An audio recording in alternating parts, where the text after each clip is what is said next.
Genghis Khan, born Temujin in 1162 AD, was the leader of the Khamag Mongol tribe. His birth was considered auspicious and he was said to have been of divine origin.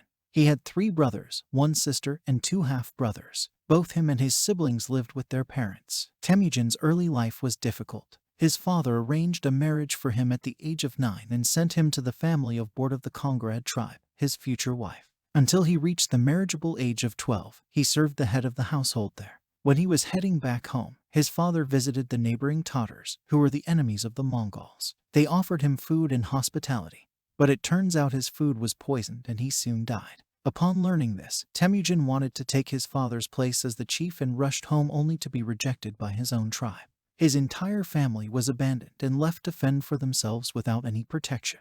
For a long time, the family lived in dire poverty, foraging for food. They survived mostly on wild fruits, ox carcasses, marmots, and other small game killed by Temujin and his brothers. During this time, his mother taught him everything about Mongol politics and the lack of unity among the various Mongol tribes, which could only be fixed by arranging various marriages and strong alliances between the tribes. Temujin's older half-brother, Bader, showed his dominant side since he was the eldest male child in the family, which created a lot of tension in the family. One day when the male children of the family went out hunting, a conflict arose between Bader, Kasar, and Temujin, which led to the death of Bader by those 2 brothers. Around 1177 AD, Temujin was captured by his father's former allies, the Taychud tribe.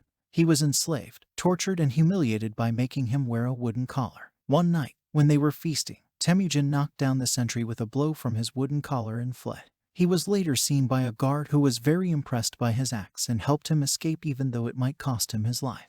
This great escape earned Temujin a reputation. His sheer force of personality earned him a lot of supporters. After his escape, Temujin set out to unite the various Mongol tribes under his leadership.